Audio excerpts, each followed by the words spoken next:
दोस्तों, घटना चक्र में आधुनिक भारत के इतिहास खंड से ये हमारा दूसरा वीडियो है और इसमें हम गवर्नर जनरल तथा वायसराय के बारे में चर्चाएं करेंगे। तो देखते हैं एक एक करके। पहला है, हमें सही कथन देखना है। जन प्रशासन की नींव वारेन हेस्टिंग के द्वारा मजबूती से रखी गई थी, जिस पर ऊपरी संरचना कॉर्नवालिस ने की। अगला, ईस्ट इंडिया कंपनी की असैनिक और सैनिक सुधार करने का श्रेय रॉबर्ट क्लाइव को जाता है और लॉर्ड डलहौजी ने व्यक्तिगत के सिद्धांत के आधार पर ब्रिटिश साम्राज्य में समृद्ध क्षेत्र जोड़े। तो यह एक प्रकार से उस समय ब्रिटिश ईस्ट इंडिया कंपनी के जो कुशल शासक थे उनके बारे में जानकारी प्रदान करता है, जिसमें Warren Hasting, Lord Cornwallis, Robert Clive और लॉर्ड डलहौजी जैसे कुशल प्रशासक हैं। दूसरा, सत्य कथन के अंतर्गत बंगाल का पहला गवर्नर रॉबर्ट क्लाइव था तथा भारत का प्रथम गवर्नर जनरल जी लॉर्ड विलियम बेंटिंग था। तो ये दोनों मोस्ट इम्पोर्टेंट हैं और यहाँ से क्वेश्चन फंसाने वाले आते हैं जो कंफ्यूज करते हैं। अगला, घटनाओं के घटित होने का कालक्रम देखना है, कौन सी घटना कब घटित हुई। तो बक्सर का युद्ध 22 अक्टूबर 1764 को हुआ था। क्लाइव का पुनः भारत आगमन, एक बार तो क्लाइव भारत आ गया था, उसके बाद ब्रिटेन गया, फिर उसके बाद भारत आया। तो ये उसके दोबारा भारत में आने की तिथि 3 मई 1765 है और इलाहाबाद की संधि ये अगस्त 1765 में हुई थी। वारेन हेस्टिंग का गवर्नर जनरल बनना 1774, यानी वारेन हेस्टिंग जो है 1774 में गवर्नर जनरल बना था। तो यह इन घटनाओं का कालक्रम है। क्वेश्चन आता है कि भारत में ब्रिटिश साम्राज्य का संस्थापक किसे माना जाता है। तो भारत में ब्रिटिश साम्राज्य का संस्थापक लॉर्ड क्लाइव को माना जाता है। हमें पता है कि लॉर्ड क्लाइव एक क्लर्क था और यह अपनी योग्यता के आधार पर ब्रिटिश साम्राज्य का भारत में संस्थापक बना। अगला क्वेश्चन है, अंग्रेजों के विरुद्ध बनारस विद्रोह का नेतृत्व किसने किया था। तो राजा चेत सिंह थे, इन्होंने अंग्रेजों के विरुद्ध बनारस विद्रोह का नेतृत्व किया था। बंगाल में द्विशासन प्रणाली, जिसे दोहरी शासन व्यवस्था कहते हैं, कब लागू, किसके द्वारा लागू की गई थी। तो रॉबर्ट क्लाइव के द्वारा द्विशासन प्रणाली बंगाल में लागू की गई थी। अगले में एक कथन है और कारण भी दिया हुआ। तो फिर कथन देखते हैं। कथन कह रहा है कि बंगाल की एशियाटिक सोसाइटी की स्थापना वारेन हेस्टिंग के काल में हुई थी और उसने सर विलियम जोन्स के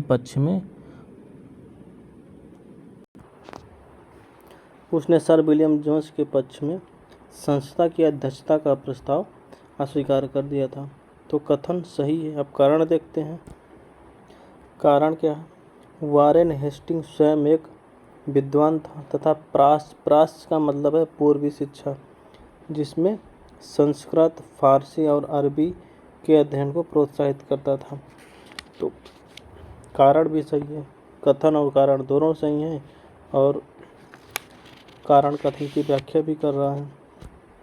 अगला क्वेश्चन है, कलकत्ता में एशियाटिक सोसाइटी की स्थापना के समय बंगाल का गवर्नर जनरल कौन था। तो जब कलकत्ता में एशियाटिक सोसाइटी की स्थापना हुई थी उस समय बंगाल का governor general Lord Warren Hasting था। सुरक्षा प्रकोष्ठ की नीति, जिसे घेरे की नीति कहते हैं, किससे संबंधित है। यह वारेन हेस्टिंग से संबंधित है। और बंगाल में द्वैध शासन प्रणाली यानी डुअल गवर्नमेंट को किसने समाप्त किया था। तो लॉर्ड वारेन हेस्टिंग ही था जिसने बंगाल में दोहरी शासन प्रणाली को समाप्त किया था। और इसी ने सुरक्षा प्रकोष्ठ की नीति भी लागू की थी। अगला क्वेश्चन है, वह गवर्नर जनरल जिस पर ब्रिटिश संसद में महाभियोग का मुकदमा चलाया गया था। तो वारेन हेस्टिंग ही था। जब यह ब्रिटिश गया था तो उस पर ब्रिटिश पार्लियामेंट में इम्पीचमेंट चलाया गया था। अब देखते हैं घटनाएं और उनके घटित होने का समय। तो बक्सर का युद्ध 1764 में लड़ा गया था और सहायक संधि 1798 में लागू किया गया था। भारत में ईस्ट इंडिया कंपनी का व्यापारिक अधिकार यानी व्यापारिक जो मोनोपोली ईस्ट इंडिया कंपनी में था उसको 1833 में समाप्त कर दिया था। इसके पहले 1813 में ईस्ट इंडिया कंपनी को चीन के साथ व्यापार और चाय का व्यापार करने की अधिकार दिया गया था। 1833 में इनको भी छीन लिया गया और अब भारत में ईस्ट इंडिया कंपनी का मोनोपोली समाप्त हो गई। नेक्स्ट है कि ब्रिटिश नागरिकों एवं कंपनियों के लिए भारत में व्यापार कब खोला गया। तो 1813 में ही ब्रिटिश नागरिकों और जो दूसरे कंपनियां थे ईस्ट इंडिया कंपनी के अलावा उनको भी भारत के लिए द्वार खोल दिया गया कि अब वो भी भारत में जाकर व्यापार कर सकते हैं। भारत में न्यायिक संगठन की स्थापना का श्रेय लॉर्ड कॉर्नवालिस को दिया जाता है। लॉर्ड कॉर्नवालिस के प्रयास से ही भारत में न्यायिक संगठन की स्थापना मजबूती से की गई। वह गवर्नर जनरल जिसने भारत की प्रसंविधाबद्ध सिविल सेवा यानी कॉन्वेंटेड सिविल सर्विस ऑफ इंडिया का सृजन किया, जो कालांतर में भारतीय सिविल सेवा जिसमें IAS, IPS, IFS आ जाता है के नाम से जाना जाता है। तो ये कॉर्नवालिस के प्रयास से ही भारत में सिविल सेवा का सृजन हुआ था। 18वीं शताब्दी के उत्तरार्ध में जो स्थानीय प्रतिनिधि कंपनी के बहादुर की शान शौकत यानी एक तरह से जो दरोगा होता था वो कंपनी लोकल स्थानीय स्तर पर दरोगा स्थानीय स्तर पर कंपनी का प्रतिनिधि कहा जाता था। अगला क्वेश्चन, लॉर्ड कॉर्नवालिस की कब्र कहाँ स्थित है। तो उत्तर प्रदेश के गाजीपुर में लॉर्ड कॉर्नवालिस की कब्र स्थित है। 1802 में वसीन की संधि हुई थी और इस संधि पर हस्ताक्षर अंग्रेज तथा बाजीराव द्वितीय के द्वारा किया गया था। या यह भी कह सकते हैं कि वसीन की संधि जो 1802 में हुई थी वह अंग्रेज और बाजीराव द्वितीय के मध्य संपन्न हुई थी। अगला क्वेश्चन, लॉर्ड विलेजली की सहायक संधि को स्वीकार करने वाला पहला मराठा सरदार कौन था। तो पहला मराठा सरदार जिसने सहायक संधि स्वीकार की वो पेशवा बाजीराव द्वितीय था। अब सहायक संधि को क्रियान्वित किसने किया था। तो लॉर्ड ब्लेजली के समय ही सहायक संधि को क्रियान्वित किया गया था। सहायक संधि व्यवस्था को स्वीकार करने वाला प्रथम भारतीय देशी शासक कौन था। तो हैदराबाद के निजाम थे जिन्होंने सबसे पहले लॉर्ड ब्लेजली के सहायक संधि को स्वीकार किए थे। ये भारतीय देशी शासक था। और जब मराठों में पूछा जाता है कि पहला मराठा कौन था जिसने लॉर्ड ब्लेजली की सहायक संधि को स्वीकार किया तो पेशवा बाजीराव द्वितीय था। अगला क्वेश्चन है, हैदराबाद, मैसूर, अवध तथा सिंधिया में से लॉर्ड ब्लेजली के साथ सहायक संधि करने वाले राज्यों का काल क्रम यानी क्रम से लगाना है। तो पहले हैदराबाद थे जिन्होंने सहायक संधि स्वीकार की, उसके बाद मैसूर, फिर अवध और उसके बाद सिंधिया ने लॉर्ड ब्लेजली की सहायक संधि को स्वीकार कर लिया। सुगौली की संधि कब हुई थी। सुगौली की संधि 1815 ईस्वी में संपन्न हुई थी। सहायक संधि को स्वीकार करने वाला पहला शासक कौन था। तो सहायक संधि को स्वीकार करने वाला पहला शासक अवध का नवाब था। अब यहाँ सहायक संधि से 3 क्वेश्चन निकल कर आते हैं। पहला क्वेश्चन आता है कि सहायक संधि स्वीकार करने वाला पहला मराठा सरदार कौन था? तो पेशवा बाजीराव द्वितीय होता है। दूसरा क्वेश्चन निकल के आता है कि सहायक संधि स्वीकार करने वाला प्रथम भारतीय देशी शासक कौन था? तो हैदराबाद के निजाम थे। और अगला क्वेश्चन निकल के आता है कि सहायक संधि को स्वीकार करने वाला पहला शासक कौन था? तो यह अवध का नवाब था जिसने सहायक संधि सबसे पहले स्वीकार किया था। एक यहाँ नोट भी दिया हुआ है। नोट क्या कह रहा है? यदि प्रश्न में बिलेजली की सहायक संधि को स्वीकार करने का प्रथम राज्य के बारे में पूछा जाता है तो यह हम हैदराबाद बताएंगे। भारतीय राज्यों पर अंग्रेजी प्रभुत्व स्थापित करने के लिए प्रशासन में सहायक संधि प्रणाली का सूत्रपात किसने किया था?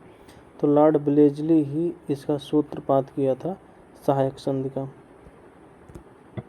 और इसने डुप्ले की जो रणनीति थी भारत में, जो फ्रांसीसी गवर्नर था, उसी की रणनीति को कॉपी किया और सहायक संधि को इम्प्लीमेंट कर दिया। ईस्ट इंडिया कंपनी का राजपूत राज्यों से सहायक संधि करने का प्रमुख उद्देश्य क्या था? उनका उद्देश्य था कि अंग्रेजों की प्रभुसत्ता स्थापित हो जाए भारत में। सहायक संधि का मतलब ये था कि हम आपको सहायता देते हैं, आपको सुरक्षा देंगे, आप हमारी जो सेना है उनका खर्च वहन करो, और अगर आप उस खर्च को वहन करने में असफल होते हो तो आपके राज्य को हड़प लिया जाएगा। लॉर्ड ब्लेजली के बारे में एक कहावत कही जाती है कि जब नेपोलियन की शक्ति के सामने पूरा यूरोप साम्राज्य धराशायी हो रहा था, उस समय लॉर्ड ब्लेजली ब्रिटिश गवर्नर जनरल था जिसने भारत में ब्रिटिश पताका फहराने का कार्य किया। तो जिस समय नेपोलियन पूरे यूरोप को जीत रहा था, उसी समय लॉर्ड ब्लेजली भारत में साम्राज्य का प्रसार कर रहा था सहायक संधि के द्वारा। अगला क्वेश्चन है, आंग्ल नेपाल युद्ध किनके बीच हुआ था? तो लॉर्ड हेस्टिंग के समय आंग्ल और नेपाल युद्ध हुआ था। अब मैच देखना है कौन किसे सुमेलित है। हेक्टर मुनरो बक्सर का युद्ध से सुमेलित है और लॉर्ड हेस्टिंग इसके समय आंग्ल नेपाल युद्ध हुआ था। लॉर्ड ब्लेजली के समय चतुर्थ आंग्ल मैसूर युद्ध संपन्न हुआ था। तृतीय आंग्ल मैसूर युद्ध लॉर्ड कॉर्नवालिस के समय लड़ा गया था। और तृतीय आंग्ल मराठा युद्ध से कौन संबंधित है? तो लॉर्ड हेस्टिंग तृतीय आंग्ल मराठा युद्ध से संबंधित हैं। अगला क्वेश्चन है, तथाकथित कुशासन के आधार पर जिस गवर्नर जनरल ने मैसूर राज्य के प्रशासन को अपने कंट्रोल में ले लिया था तो वह विलियम बेंटिंक था, जिसने मैसूर राज्य को प्रशासन के आधार पर ब्रिटिश साम्राज्य में मिला लिया था। नेक्स्ट क्वेश्चन है, गवर्नर जनरल जो तृतीय आंग्ल मैसूर युद्ध से संबंधित था? तो लॉर्ड कॉर्नवालिस के समय तृतीय आंग्ल मैसूर युद्ध लड़ा गया था। नेक्स्ट क्वेश्चन है, ठगों के दमन किससे संबंधित है? तो कैप्टन स्लीमैन है। कैप्टन स्लीमैन के प्रयास से ही भारत में ठगों का दमन हुआ था। और सती प्रथा पर पाबंदी किसके द्वारा लगाई गई थी? विलियम बेंटिंक के समय सती प्रथा पर पाबंदी लगाई गई थी। विलियम बेंटिंक के द्वारा सती प्रथा समाप्त कब की गई? तो 1829 में सती प्रथा समाप्त कर दी गई। बंगाल में दासों के निर्यात को कब रोका गया था? तो 1789 में बंगाल से दासों का निर्यात रोक दिया गया था। उस समय बंगाल एक मार्केट हुआ करता था जहाँ से व्यक्तियों को दास बनाकर दूसरे देशों में मजदूरी करने के लिए भेजा जाता था। अगला क्वेश्चन, लॉर्ड डलहौजी द्वारा अवध का अंग्रेजी राज्य में विलय किस कारण से हुआ था? तो कुशासन के आधार पर लॉर्ड डलहौजी ने अवध का अंग्रेजी राज्य में विलय कर दिया था, कुप्रशासन के आधार पर। और यह अवध ब्रिटिश साम्राज्य में कब विलय हुआ था? 1856 में विलय हुआ था। किसके द्वारा? लॉर्ड डलहौजी के द्वारा। अब साहित्य सम्मेलन देखते हैं। पंजाब का विलय 1849 में हुआ था। सतारा का विलय 1848 में हुआ था और अवध का विलय 1856 में किया गया था। ये सभी लॉर्ड डलहौजी के द्वारा, जो व्यक्तिगत सिद्धांत था लॉर्ड डलहौजी का, उसी के तहत किया गया था। इसके साथ करौली का विलय 1855 में किया गया और बघात रियासत का ब्रिटिश साम्राज्य में विलय 1850 में किया गया। व्यक्तिगत सिद्धांत एक तरह से ऐसा सिद्धांत था जो लॉर्ड डलहौजी के द्वारा लागू किया गया था। इसने कहा था कि जिस राजा के पास प्राकृतिक वंश वारिस नहीं होगा तो वह गोद नहीं ले सकता। तो उसने भारत के जो राज्य थे उसको 3 भागों में विभाजित कर दिया था और गोद लेने की मनाही कर दिया था। तो जिस शासक की मृत्यु हो जाती थी और उसकी अगर कोई वारिस नहीं होता था तो उसको ब्रिटिश साम्राज्य में मिला लिया जाता था। अगला क्वेश्चन है, जब अवध का ब्रिटिश साम्राज्य में विलय हुआ था उस समय अवध का ब्रिटिश प्रेसिडेंट कौन था? वो जेम्स आउट्रम था। इसी के जो रिपोर्ट के आधार पर अवध का ब्रिटिश साम्राज्य में विलय कर लिया गया था। वह गवर्नर जनरल जिसने विलय की नीति नियोजन और क्रियान्वयन का कार्य योजना प्रस्तुत की, तो लॉर्ड डलहौजी के द्वारा विलय की नीति नियोजित की गई और उसी के द्वारा इम्प्लीमेंट किया गया। अगला क्वेश्चन है, जेम्स एंड्रूज रैमजे भारत के जिस गवर्नर जनरल का नाम था उसका वास्तविक नाम क्या था? तो लॉर्ड डलहौजी का दूसरा नाम जेम्स एंड्रूज रैमजे था। भारत में ब्रिटिश शासन के दौरान झांसी, संभलपुर तथा सतारा राज्यों के विलय का हमें क्रम देखना है। तो सबसे पहले सतारा का भारत राज्य में विलय किया गया, उसके बाद संभलपुर का, उसके बाद झांसी का। अंग्रेजों द्वारा सिंध विजय किसके द्वारा संपन्न हुई थी या किसके समय संपन्न हुई थी? तो लॉर्ड एलन बरो के समय सिंध विजय संपन्न हुई थी। और सिंध पर ब्रिटिश कब्जा कब हुआ था? 1843 में ब्रिटिशों ने सिंध पर कब्जा कर लिया था। भारत में प्रथम रेलवे लाइन जिस ब्रिटिश गवर्नर के समय बिछाई गई थी, तो लॉर्ड डलहौजी के कार्यकाल में ही भारत में प्रथम रेल लाइन बिछाई गई थी और पहली ट्रेन चली थी। भारत में प्रथम रेल लाइन का निर्माण कहाँ हुआ था? तो बम्बई से लेकर थाने के बीच में 1853 में भारत में प्रथम रेल लाइन का निर्माण हुआ था लॉर्ड डलहौजी के कार्यकाल में। वह कंपनी कौन थी जिसने सबसे पहले भारत में रेल यात्रा प्रारंभ की? तो ग्रेट इंडियन पेनिनसुला रेलवे नामक कंपनी थी जिसने भारत में सबसे पहले रेल यात्रा शुरू की। ब्रिटिश भारतीय राज्य क्षेत्र का अंतिम प्रमुख विस्तार कब हुआ था? तो अंतिम प्रमुख विस्तार लॉर्ड डफरिन के समय किया गया था। ये लॉर्ड डफरिन का कार्यकाल ब्रिटिश साम्राज्य का भारतीय राज्य क्षेत्र का अंतिम प्रमुख विस्तार माना जाता है। अगला क्वेश्चन है, पब्लिक वर्क्स डिपार्टमेंट को 1845 से 55 ईस्वी के दौरान किसने स्थापित किया था? तो यह लॉर्ड डलहौजी के समय पब्लिक वर्क डिपार्टमेंट यानी PWD की स्थापना हुई थी। विधवा पुनर्विवाह अधिनियम क्रियान्वित किया गया था लॉर्ड कैनिंग के शासनकाल में। विधवा पुनर्विवाह अधिनियम क्रियान्वित किया गया था। नेक्स्ट क्वेश्चन है, 1 नवंबर 1858 को महारानी विक्टोरिया का घोषणा पत्र इलाहाबाद में पढ़कर किसने सुनाया था? तो लॉर्ड कैनिंग ने महारानी विक्टोरिया का घोषणा पत्र 1 नवंबर 1858 को इलाहाबाद में पढ़ के सुनाया था। भारत का प्रथम वायसराय कौन था? भारत का प्रथम वायसराय लॉर्ड कैनिंग था। और अपने पुत्र के स्थान पर दूसरे उत्तराधिकारी को गोद लेने के अधिकार को पुनः स्थापित किया गया था। 1858 में जब साम्राज्य की घोषणा पत्र पढ़ा गया था इलाहाबाद में, उसी के समय यह अधिकार भारतीय राज्यों को, जो रियासत थे, उनको दे दिया गया था कि आप गोद ले सकते हो और आप जिसको गोद लोगे वो आपके साम्राज्य का शासक होगा। महारानी विक्टोरिया को भारत की साम्राज्ञी नियुक्त किया गया था।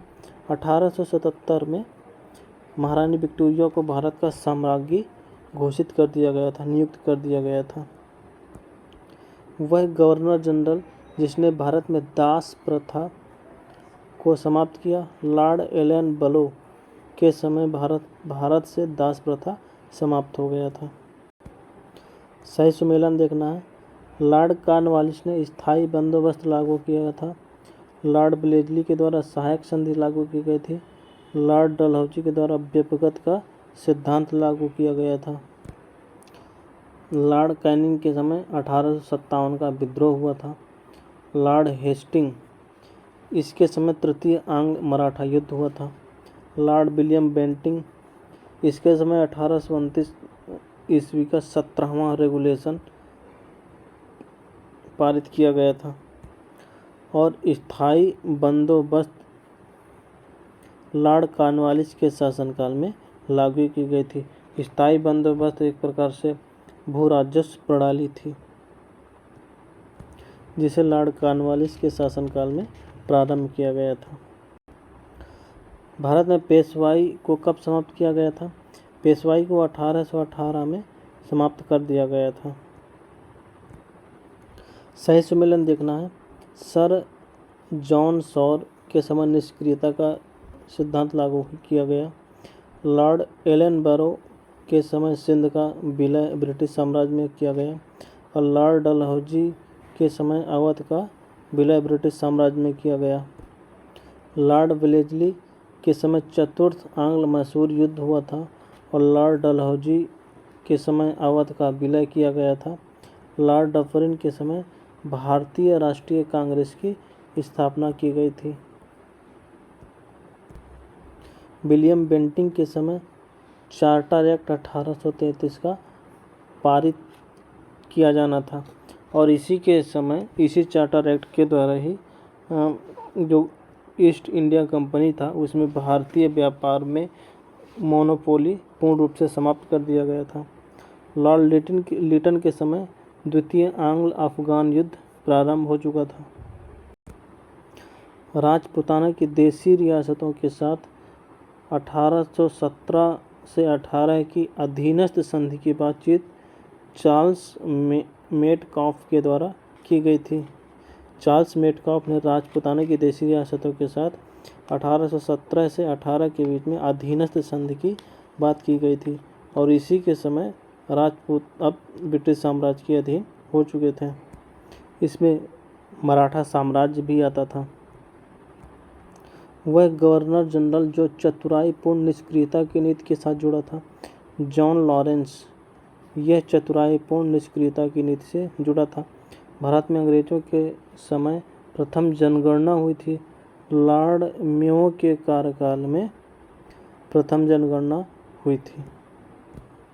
वह वायसराय जिसकी हत्या अंडमान निकोबार द्वीप समूह में जब वह भ्रमण कर रहे थे एक दंडित अपराधी के द्वारा कर दी गई थी। तो लॉर्ड मेयो की हत्या जब वह घूम रहे थे तो कोई अपराधी था, उसी के द्वारा इनकी हत्या कर दी गई थी।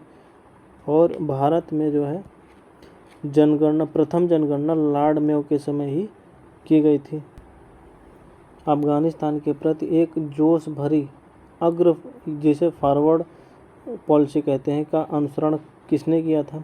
तो लॉर्ड लिटन के द्वारा अफगानिस्तान के प्रति एक फॉरवर्ड पॉलिसी का अनुसरण किया गया था।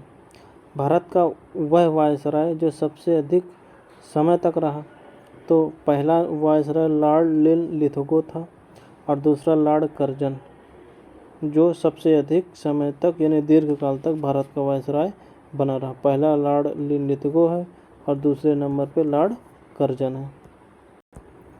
भारत में स्थानीय स्वायत्त शासित संस्थाएं 1882 में किसके द्वारा सशक्त की गई थी? तो लॉर्ड रिपन के द्वारा स्थानीय स्वशासित संस्थाएं सशक्त की गई थी, या ये भी कह सकते हैं कि लॉर्ड रिपन ही भारत में स्थानीय स्वशासन का जनक है। इल्बर्ट बिल विवाद किससे संबंधित था? तो इल्बर्ट बिल विवाद जो है यूरोप के लोगों के मामलों की सुनवाई करने के लिए भारतीय न्यायाधीशों पर लगाई गई अयोग्यताओं को हटाए जाने से था। इसके पहले ये किया गया था कि जो यूरोप के लोग थे उनका मानना था कि भारतीय लोग यूरोप के लोगों पर न्यायिक कार्रवाई या न्यायिक सुनवाई नहीं कर सकते। लॉर्ड इल्बर्ट बिल के समय एक एक्ट पारित किया गया और उसने भारतीय न्यायाधीशों को भी यूरोप के न्यायाधीशों के इक्वल लाकर खड़ा कर दिया। इस पर यूरोप के लोगों में खासकर महिलाओं के द्वारा रोष उत्पन्न किया गया और उन्होंने कहा कि अगर ऐसा अधिकार आप भारतीय न्यायाधीशों को प्रदान करते हैं तो बेहतर होगा कि भारत से ब्रिटिश साम्राज्य का अंत कर दिया जाए।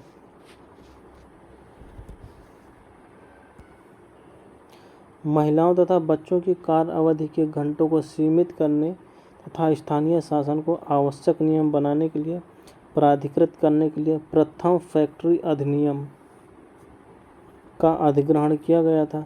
लॉर्ड रिपन के कार्यकाल में प्रथम फैक्ट्री अधिनियम आया था और भारत में स्थानीय स्वायत्त शासन का जनक किसे माना जाता है? तो लॉर्ड रिपन को भारत में स्थानीय स्वशासन का जनक माना जाता है। सही सुमेलन देखना है। क्लाइव के समय बंगाल में दोहरा शासन लागू किया गया था। बेंटिंग के समय अंग्रेजी शिक्षा प्रसारित किया गया। चार्ल्स मेटकाफ प्रेस से प्रतिबंध हटा दिया था और लॉर्ड विलियम बेंटिंग के द्वारा भारत में सती प्रथा पर प्रतिबंध लगाया गया था। लॉर्ड रिपन के द्वारा भारत में स्वायत्त शासन की शुरुआत की गई थी। लॉर्ड कर्जन के समय बंगाल का विभाजन कर दिया गया। भारतीय पुरातत्व सर्वेक्षण की स्थापना लॉर्ड कर्जन के कार्यकाल में की गई थी। प्राचीन स्मारक संरक्षण एक्ट किसके समय पारित किया गया था? तो लॉर्ड कर्जन के कार्यकाल में प्राचीन स्मारक संरक्षण अधिनियम पारित किया गया था। भारत में कर्जन के प्रशासन की तुलना औरंगजेब से किसने की थी? तो गोपाल कृष्ण गोखले जी ने कर्जन की तुलना औरंगजेब से किए थे। अगला क्वेश्चन है, भारत में ब्रिटिश साम्राज्य के दौरान Lord Curzon, Lord Chelmsford, Lord Hardinge तथा लॉर्ड इरविन वायसरायों का सही काल अनुक्रम क्या है? तो पहले लॉर्ड कर्जन थे, उसके बाद लॉर्ड हार्डिंग आए, इसके बाद चेम्सफोर्ड आए और सबसे लास्ट में लॉर्ड इरविन आए। तो यह उनका क्रम है। रासायनिक प्रशासन 1905 के संदर्भ में सत्य कथन क्या है? लॉर्ड कर्जन ने प्रांतीय सीमाओं को पुनर्गठित करने का निर्णय लिया। पूर्वी बंगाल और आसाम नामक एक नया प्रांत बनाया।